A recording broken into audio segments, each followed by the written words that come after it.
All right, here's part two.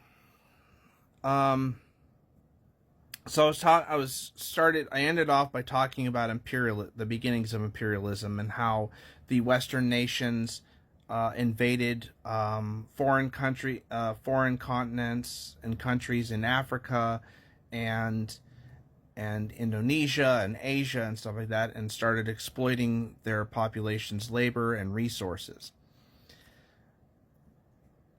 So by exploiting those foreign countries and taking advantage of their resources, they opened up more and more markets. They created the globalization that conservatives bitch about is directly a result of capitalism, imperialism. That's what created the global capitalist economy, was imperialism. And what's interesting is that there was an imperialist league during the turn of the 19th and early 20th century. And you know who was one of the most prominent members of that anti-imperialist league? Mark Twain, the author of The Adventures of Tom Sawyer and The Adventures of Huckleberry Finn. He was part of an anti-imperialist league because he saw what would end up. Mark Twain ultimately saw what would happen with imperialism. Is that ultimately you had the creation of a ruling class of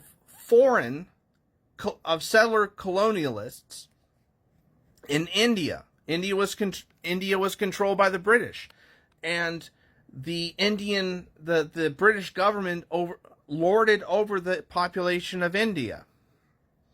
Same thing with Britain in South Africa, and they created in turn the apartheid system within South Africa, the brutal apartheid that subjugated so many of the South Africans there. But the history is that the imperialism of the Western and the colonialism of the Western nations opened up these huge markets, flooding the markets with even more and more resources and more commodities. It increased the standard of living for the Western nations while impoverishing all of the subjugated nations that were the victims of imperialism, whether that be the countries in Africa, or the countries in Indonesia or in Asia. They all were impoverished because the wealth and resources of those countries were being drained like a parasite by the Western imperialists, and were going to prop up and benefit the people in these Western countries.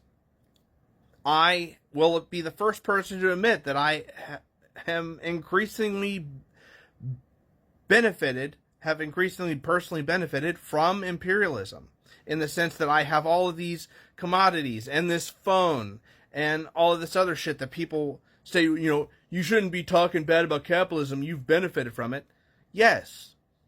But the thing is I have benefited at the expense of other people. That isn't a humane system. I shouldn't have to benefit at the expense of other people. That is what's wrong with capitalism. Ultimately, is that it's always at the expense of someone else. And the thing is that, and that's also the point of white supremacy, is that the point of white supremacy is that if you can dehumanize and degrade the other people in these subjugated countries, then ultimately you don't have to feel bad about exploiting them, about benefiting from their suffering.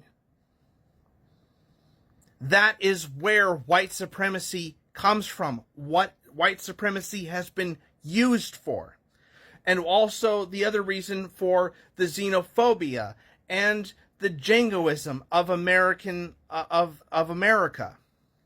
is that those policies, those immigration policies, are meant to exclude what white supremacist society and our white supremacist government has determined that these people are less than, so they should be excluded from the benefits and privileges that we're getting from exploiting their populations. So we're going to exclude them, keep them out, so that way we get more.